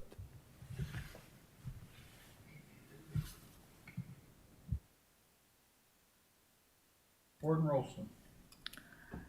Just wondering, I understand Councillor Moose's frustration, because I remember when agricultural zoning was first introduced in East Hants, and I lost that battle completely, because I felt at that time that if the provincial government wished to restrict land usage for agricultural land, that the provincial government had the ability to do that and have the same regulation across the province, and they also had the ability and the financing to establish a land bank, so that someone who owned land that was considered agricultural, had no family to pass it on to, considered that land their retirement, would have an option. If they didn't have another farmer that wanted to buy the land, then their land was worthless. And I just felt that a provincial land bank would give an option, and the land would be held, and it could be made work. That didn't happen. I don't see that happening. I guess with the agricultural land, I'm sure we're going to have people in this new area that we have captured as agricultural land that don't consider their land agricultural, that are, as Councillor Moose has said, keeping the hay mowed off it, keeping the grass, the local farmer mows it, takes it off just to keep it from growing up in bushes. What recourse will those folks have if they don't consider their land agricultural, or what are they going to have to do to convince us that it's not? Through Mr. Chair, as the CAO mentioned, we'll be doing communications with everyone. So anyone that is proposed to be in this new, in the future planned area that's getting a letter regarding their zoning, and this is eventually down the way, it's not tomorrow or anything like that, but we're going to be inviting people out to other open houses as well. And I have another report to discuss that. But if they discover that their land is proposed to be agriculture reserve and they've indicated to us that they're not farming the land, then we would do a little bit of an investigation and determine, is it fallow? Was it misinterpreted? Therein lies my question. What do they have to do? There are going to be disagreements in what staff or we consider to be agricultural land and what the landowners consider to be agricultural land. And I just think we need to be prepared as to what folks are going to have to do to make the point that, yes, I've got this 5-acre field that my grandfather left to me. It's always been mowed just to keep it cleared. I don't plan to farm it. Maybe someday I'm going to build a house there, or, I've always planned to leave that to my son to build a house there. I just have the farmer cut it to clear it. Is that a good enough argument?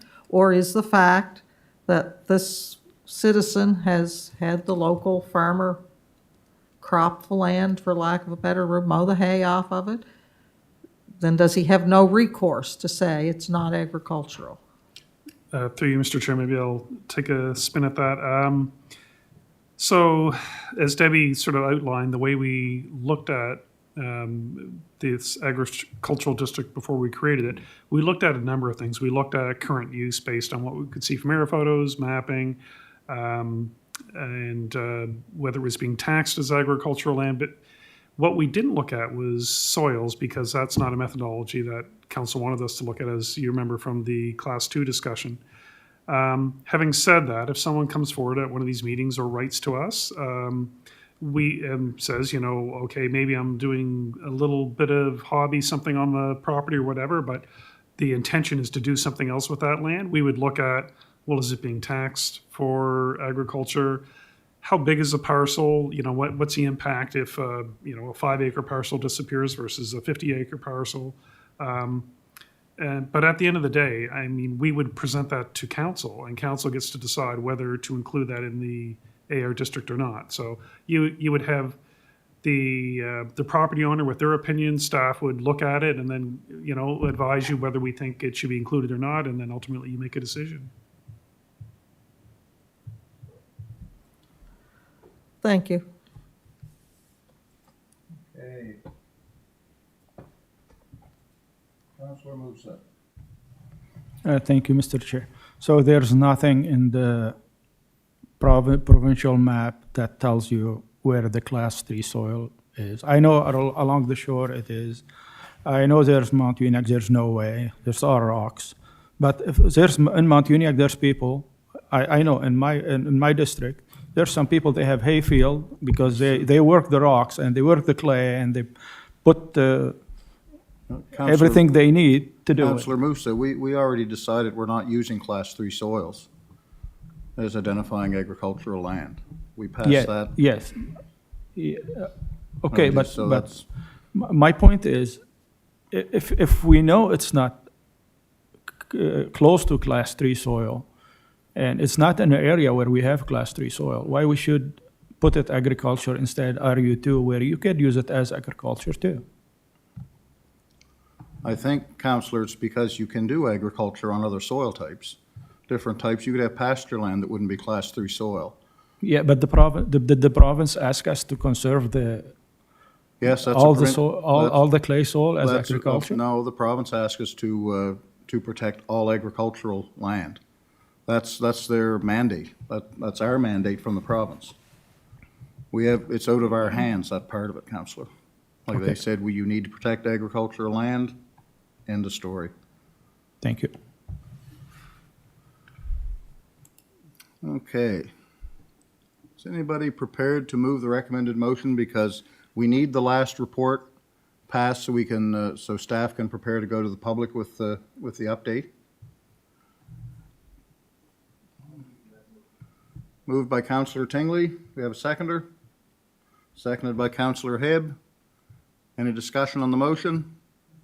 Question's been called. We'll go to the vote.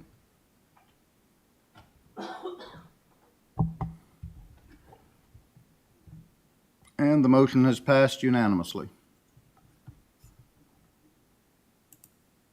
So we will move to the last report, which is community consultation update and draft planning documents. Debbie.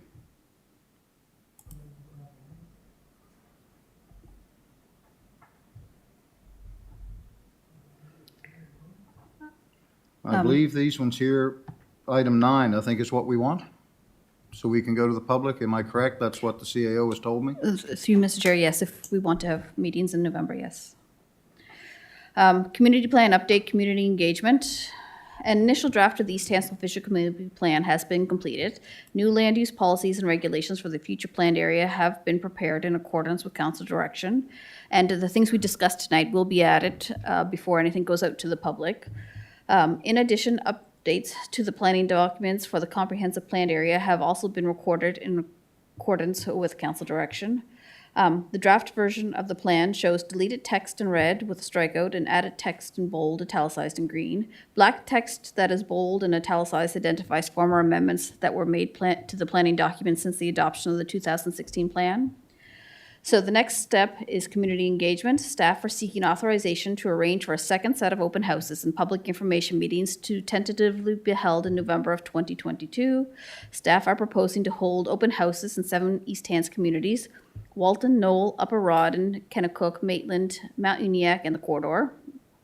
So the details: residents and property owners will be notified by a flyer to each civic address in East Hants or by direct mail out of the flyer to property owners in the future planned area.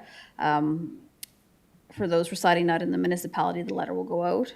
Notification of the civic engagement will also be made available on the municipal website and on social media platforms. Notifications will invite property owners to use our mapping application to look up proposed zoning of the land and the surrounding community. A link will also be provided to the draft planning documents. Alternatively to looking it up, for those who aren't computer savvy or don't have access to internet, they can also contact the Planning and Development Department, and will be provided, our contact will be provided so they can contact staff directly and talk about the proposed zoning. And so there wasn't a flyer that was attached to the staff report was what we would like to send out.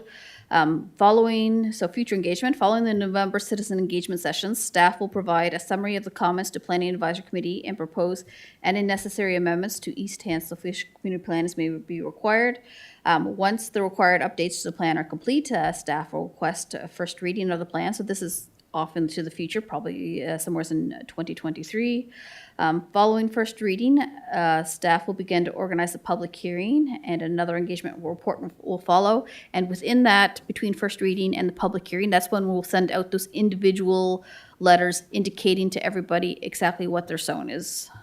And so that's when those individual letters will go out. In conclusion, the sample flyer has been provided for PAC's review. The next step in the plan update process is for council to authorize planning staff to proceed with the next round of community engagement in order to present the draft of the East Hants planning documents to East Hants residents and property owners. And so the recommendation is that Planning Advisory Committee recommends that council authorize staff to hold citizen engagement events with East Hants residents, property owners to review the first draft of the East Hants official community plan update. And the recommended motion is below. Thank you, Mr. Chair. Warden Rolston. Well, I just have a problem with your dates. I would draw to your attention that NSFM runs from November the 2nd through November the 4th. So that would eliminate the possibility. And I guess it's just me, but as warden, I like to attend as many of these as I can. And any counselors who are attending NSFM would not be able to attend the November 2nd or the November 3rd meeting. I just put that out there. For the whole warden? Yeah. I want a point of clarification. It's so hard here to hear tonight, but so at those open houses, or whatever you call them, I'll call them open houses, will the individual property owner be able then to ask what zone they're in with regard to agriculture or whatever at that point? Because the way I understood it, maybe I heard it wrong, that wouldn't happen till the very end. Through you, Mr. Chair, to Councilor Rhino, the way that we envision these working is that it's going to be a two-parter, so it's an open house and then goes into a public information meeting. As part of the open house, we plan to have our 2 staff members that will know the GIS systems to be there, set up on computers, so anybody that comes in, they can sit down with staff and look up the property and find out what the zoning is. They can also call us beforehand or during or anything like that, and we'll also look it up for them. So that'll be all available at the time. But we also want feedback on the proposed policies and regulations, so that'll be part of the mix as well. Once we have all that information and we have interpreted the comments from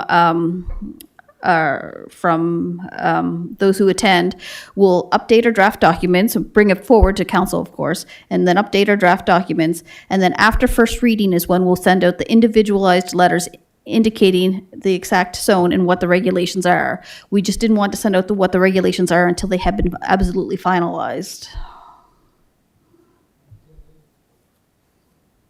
All right. I think I got you on that one.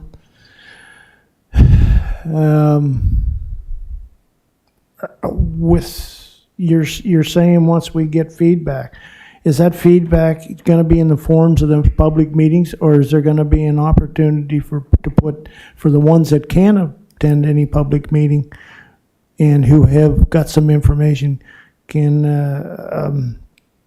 they then submit their feelings by writings? Through you, Mr. Chair, of course, yeah. They can Okay. submit all. No, I just wanted to clarify that people who couldn't attend those meetings could have an avenue to have a few words too. Through you, Mr. Chair, that's correct. And we do encourage anybody that wanted to submit any comments, they do that electronically. That'd be great. Thank you for that clarification. Alderman Rollston. I know it's difficult to get meeting dates, but as a rural counselor, not only as warden, but as a rural counselor, to have to miss 3 out of 5 of those rural meetings, I feel really badly because I like to, I like to hear the feedback in every community that I can. And I just wonder if there's some way that it could be structured so that anyone going to NSFM would not have to miss the meetings on the 1st and the 2nd and the 3rd of November.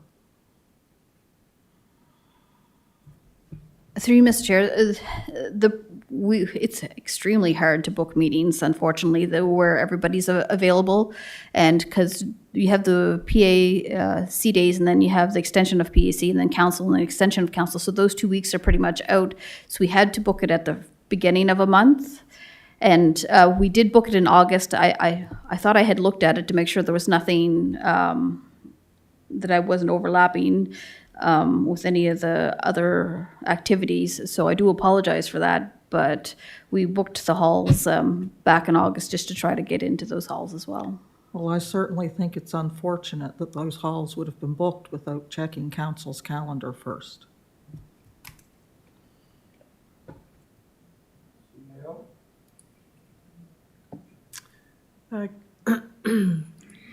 Councilors, these are your meetings, so although we do have the halls booked, because you need to book these things long in advance, certainly if council wants to pick 2 more days or 3 more nights that this happens, we can do that.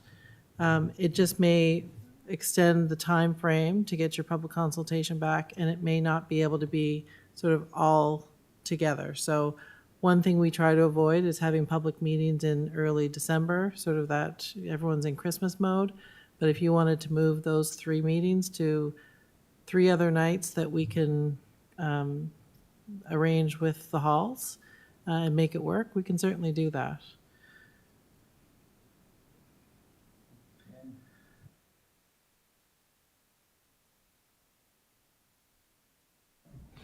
I move that alternate dates be set to not to coincide with NSFM.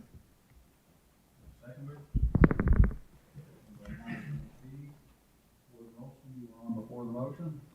So I was simply looking at dates, and I was going to suggest the 10th as a possible date. Is there any reason that that couldn't work? It's a Thursday night. It is the day before Remembrance Day, but Go ahead, Debbie. Through you, Mr. Chair, it was the only reason we tried to stick to a maximum of 3 meetings per week, but if council would like to have the 4 meetings per week, then that's okay. And you were on to speak there. I was just going, through you, Mr. Chairman, I was just going to respond. It's all going to depend on the booking of the halls. So if council just gives us direction that they want these meetings held by the end of November, then we'll work on, Debbie doesn't like that answer. Through By the Mr. Chair, middle of some December? staff will be away. I mean, I'm sure the other staff can take care of it, but I guess there are some concerns with the halls, because I'm not quite sure about Christmas events and stuff like that. So we do have concerns if we run too far into Christmas seasons that we may not be able to get the halls. My But guys, I don't know if an alternative would be the 1st of January before we get into budget sessions or not. that was going to be my suggestion. Why don't we just move those three to the first week of January? No more Christmas problems. Staff will be back. And yes, it's going to put us behind another month. It is for sure, but it's not going to be the end of us. Mr. Chair, I mean, the motion asks us to move them off those 3 dates, so, I mean, it would be our preference to do them in the fall before we get in, the winter weather, but, so if we can, we'll accommodate them in November, and if we have to push them to January, then, I guess that's what we'll have to do. I might add for myself, I'd like to see the dates first because, believe it or not, I have a life outside of council.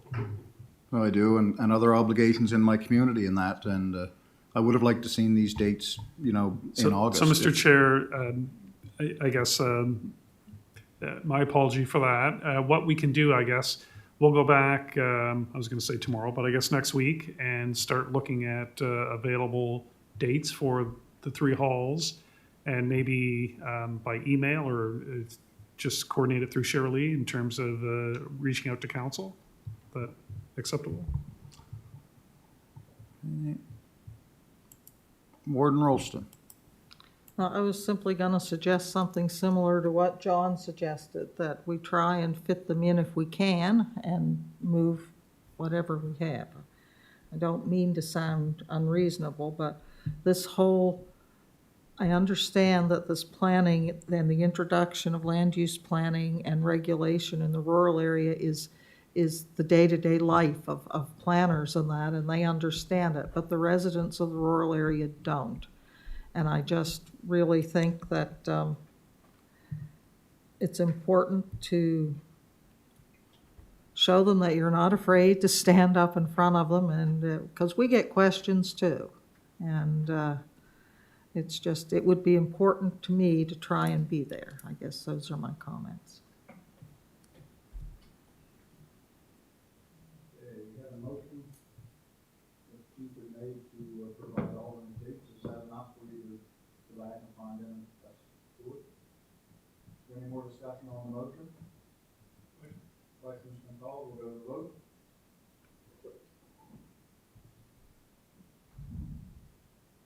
The motion is passed unanimously. Okay, we have reached the time of adjournment. I'd be looking for a motion to adjourn.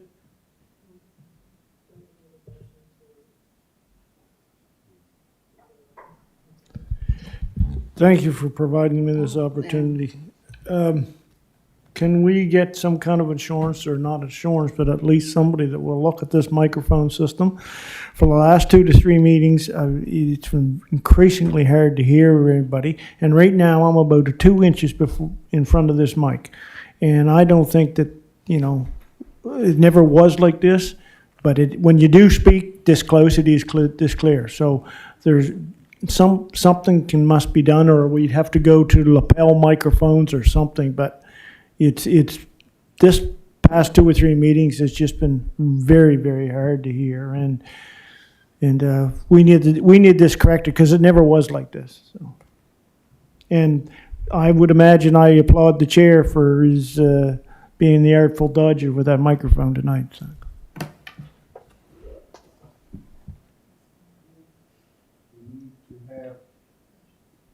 We need to have the recommended motion passed. We need someone to move that. Moved by Councillor Tingley, seconded by Deputy Warden Mitchell. Any discussion on it? Question's been called. We'll go to the vote.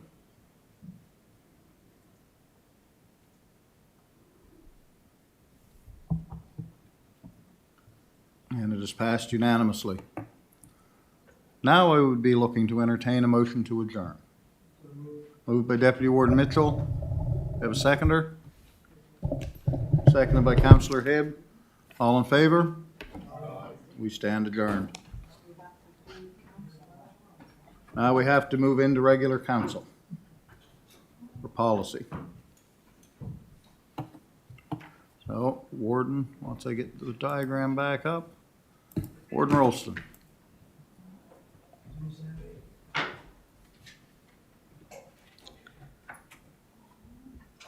Thank you. I'll let staff tell me if we're okay to roll right into council. So I would call the meeting to order, and I'd be looking for approval of or amendments to the agenda. Moved and seconded. All those in favor? Aye. Contrary? Motion is carried. So we have one item on the agenda tonight, and that is around the plan review and recommendations, some motions coming forward from the planning extension held earlier this evening. Over to you, Rachel.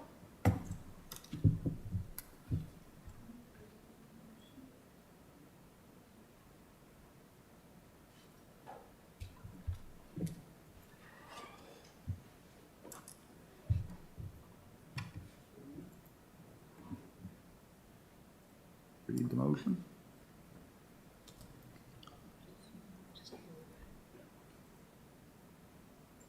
You scroll down just a little. Oh, okay. I'm just waiting for the wording of that motion, Mr. Chair.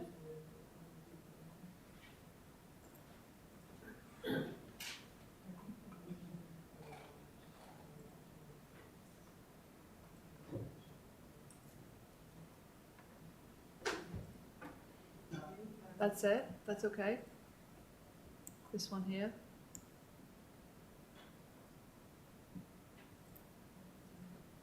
Okay.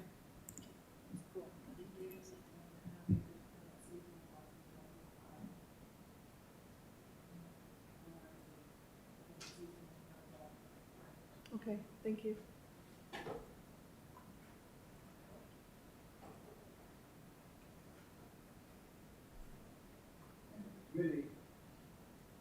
Held a special executive meeting for Planning Advisory Committee on September 29th, 2022 in council chambers. The following motions are coming forward as a result of that meeting. Item 1, supplement report, plan update, rural uses. Staff presented a plan update background supplemental report on proposed rural use north RU2 zone. Planning Advisory Committee recommends that council authorize staff to draft proposed amendments to the official community plan in regards to rural uses, housing types, mini home parks, resorts and hotels, commercial uses, industrial use, noxious or obnoxious land uses, and agricultural uses as outlined in the Rural Uses Report dated August 31st, 2022, and presented to Planning Advisory Committee on September 8th, 2022. And Planning Advisory Committee recommends that council authorize staff to draft proposed amendments to the official community plan in regards to multiple unit development as outlined in this staff report dated September 22nd, 2022, and present it to Planning Advisory Committee on September 29th, 2022. And Planning Advisory Committee recommends that council regulation of RVs in rural area consist of allowing 3 RVs per lot with minimum 1.5 acres to be permanent or seasonal, and for lots under 1.5 acres, 1 RV be allowed permanently or seasonally, and that no development permit be required. As Chair of Planning Advisory, I so move.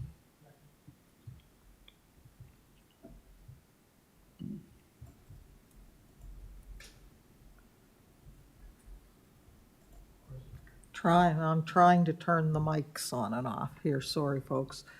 You've heard the motion. Is there any discussion? Question's been called.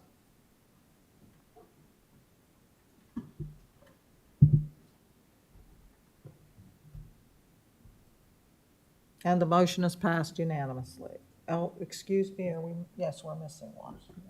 Motion is passed unanimously. Item number 2, plan update, generalized future land use mapping and land use bylaw mapping. Staff presented a plan update background paper on the proposed zoning for the future planned area. Planning Advisory Committee recommends that council authorize staff to accept the draft GFLUM and LUB maps and direct staff to include the maps in the initial draft of the community plan update. As chair of the Planning Advisory Committee, I so move. Seconded by the deputy warden. Is there any discussion? Question's been called.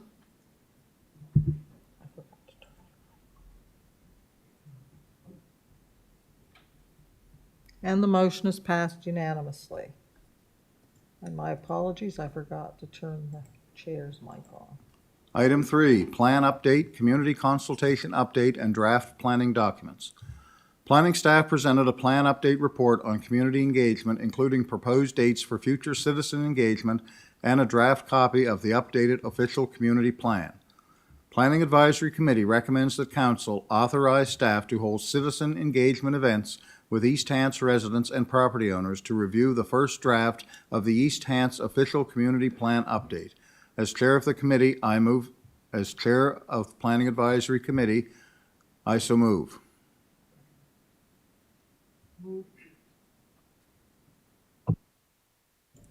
Moved and seconded. Is there any discussion? Question's been called.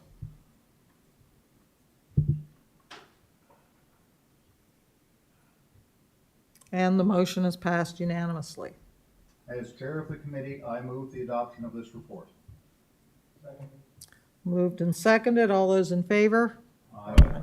Contrary, motion is carried. I would now be looking for a motion to adjourn. Seconded. Moved and seconded. All those in favor? Contrary, motion is carried. We are